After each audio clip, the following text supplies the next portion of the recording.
Inilah kisah Kenshin, seorang pemuda kaya yang menyamar kerja sebagai cleaning service. Versi Kaori TV, episode 172. Yudis yang tak paham, dirinya yang memang belum mengerti. Kali ini, sudah nampak bersiap sekali, akan membuat perhitungan, karena kesempatan, yang tiba-tiba datang, tak ingin dilepaskannya.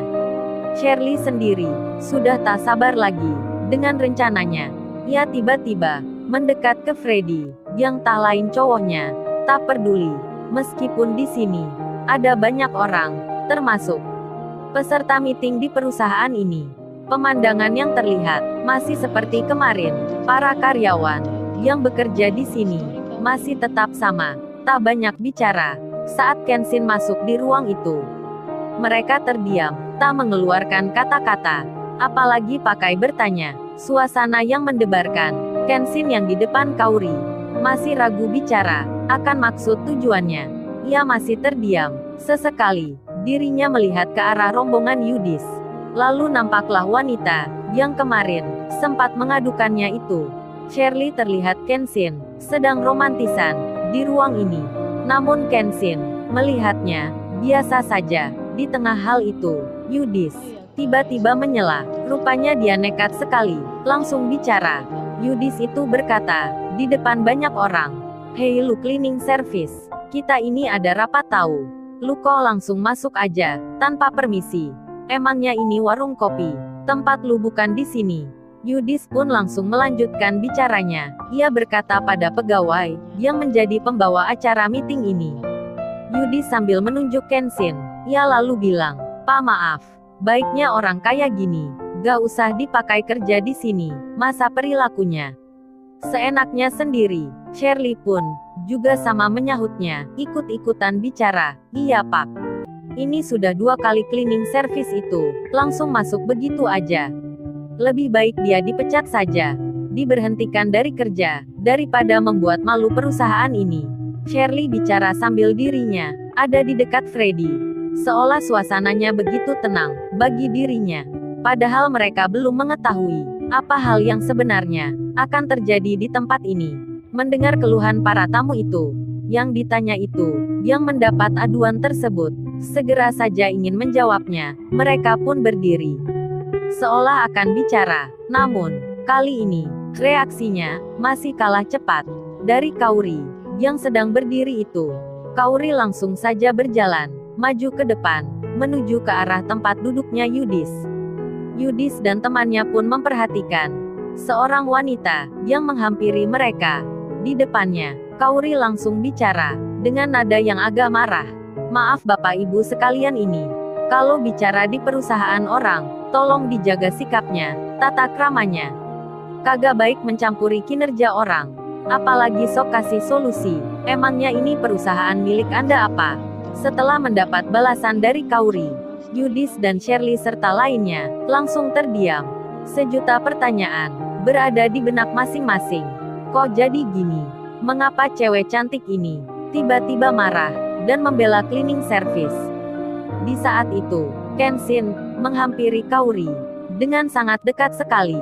Lalu ia bicara, membisikkan sesuatu dengan memanggil namanya. Kenshin berkata, "Hei Kaori, aku mau bicara bentar dengan kamu, keluar bisa ya?" Kaori yang terkejut, Kenshin tiba-tiba memanggil namanya. Segera saja, ia menyambut ajakan Kenshin untuk keluar dari ruangan itu. Semua orang pun yang ada di dalam melihatnya dengan rasa tanya yang begitu dalam. Khususnya, termasuk golongan si Yudis. Banyak di antaranya yang menanyakan, mengapa cleaning service itu bisa mengajak keluar seorang wanita, pegawai perusahaan ini. Lalu, Kaori yang sudah ada di luar ruangan. Kenshin pun segera berkata ke dirinya. Kemudian, ia memberikan sesuatu sambil ia bicara, "Maaf mengganggu waktunya bentar ya. Ini tadi pesan dari Mama. Seharusnya untuk makan siang, tapi di jalan tadi lagi ada macet, hingga datangnya jadi telat. Ini ya untuk kamu." Tak seperti biasanya, hari itu, mamanya Kenshin memberikan sesuatu untuk Kaori. Kaori pun senangnya minta ampun. Entah mengapa, tiba-tiba hari ini, dirinya mendapatkan hal seperti ini. Namun, Kaori itu tak banyak menunjukkan suasana hatinya. Setelah itu, Kenshin pun bilang, "Makasih ya udah mau menerima." Kaori tersenyum. Kenshin pun bicara, "Aku tak ke kantor belakang ya." Kaori menjawabnya, "Iya silahkan, makasih ya." Lalu, Kenshin bilang lagi, "Oh iya aku lupa, aku mau betulin komputer kerja kamu, boleh gak ya? Agar di kemudian hari, tak terjadi masalah lagi." Kaori menyahutnya, "Iya boleh silahkan." Kemudian, keduanya saling tersenyum. Kaori pun masuk, melanjutkan acara meetingnya. Kenshin, terlebih dulu, menuju ke kantornya Kaori, untuk mengatur ulang komputer kerja, yang tempo hari, masih ada ID namanya. Saat Kenshin datang, memasuki kantor itu, semua orang yang di dalamnya, terlihat tak siap, menjadi terkejut dibuatnya, karena tuan muda, tiba-tiba saja, menuju ke mejanya Kaori. Si Lala pun, sampai terhenyak. Bisik hatinya berkata, "Loh kok tuan muda ini, langsung ke mejanya Kaori?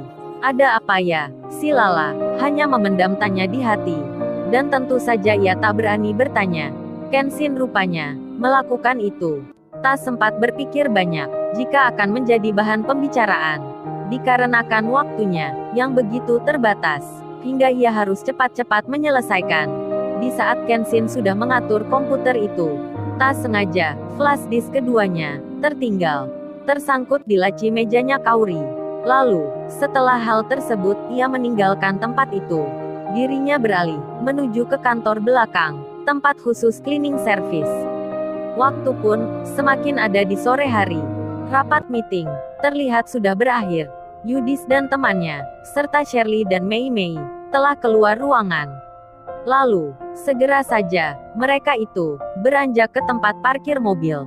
Namun, setelah sampai, mobil yang mereka miliki, sejenak tak bisa keluar, karena di sebelah depannya, terhalang, sebuah mobil yang lain. Kaori pun, yang baru keluar ruangan itu, juga melihatnya, sampai-sampai ia berkata, "Mobil milik siapa itu ya? Kok tadi tak ada di sini?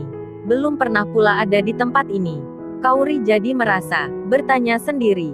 Karena mobil tersebut, begitu istimewa, lain dari yang ada. Kaori tak menyadari, atau ia telah menjadi lupa. Kemudian, dikarenakan, rombongan Yudis yang mau keluar itu, mereka pun, segera meminta bantuan security, agar mobilnya bisa berjalan. Security yang ditanya itu pun mengerti. Lalu, dengan segera, ia berjalan ke belakang, mencari seseorang, yang tak lain, pemilik dari mobil yang berhenti itu. Tak lama kemudian, setelah beberapa saat, datanglah orang yang dimaksud, Shirley dan Yudis, serta yang lainnya, yang sedang menunggu tersebut.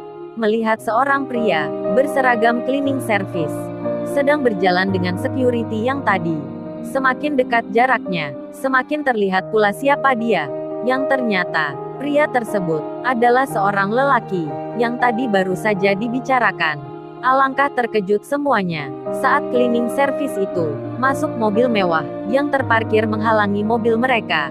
Lalu, dijalankanlah mobil itu. Sementara, Kaori pun, dari jauh memperhatikan. Ini pertama kalinya, ia melihat Kenshin, mengemudikan mobil. Shirley, terperanjat memperhatikan. Begitu pula lainnya, mereka tak bisa membayangkan, ini mimpi atau bukan. Cleaning service, tiba-tiba di depannya, mengemudikan sebuah mobil yang mewah. Lalu, setelah itu, setelah Kenshin menepikan mobilnya sendiri, datanglah beberapa pegawai. Nampaknya, mereka itu, adalah orang yang penting, yang ada di perusahaan ini. Terlihat dari seragamnya, penampilannya, seperti para pimpinan, yang ada di tempat ini. Termasuk ayahnya Kaori, yang terlihat pula, mendatangi Kenshin.